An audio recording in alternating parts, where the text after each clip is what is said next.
La revista Qiushi publicó el miércoles un artículo de Xi Jinping sobre la modernización que destaca la importancia de la coexistencia armoniosa entre la humanidad y la naturaleza.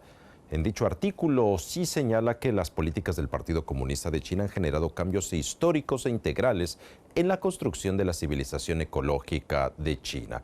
El mandatario chino subraya la necesidad de lograr un equilibrio entre el hombre y la naturaleza en el desarrollo económico y social de China.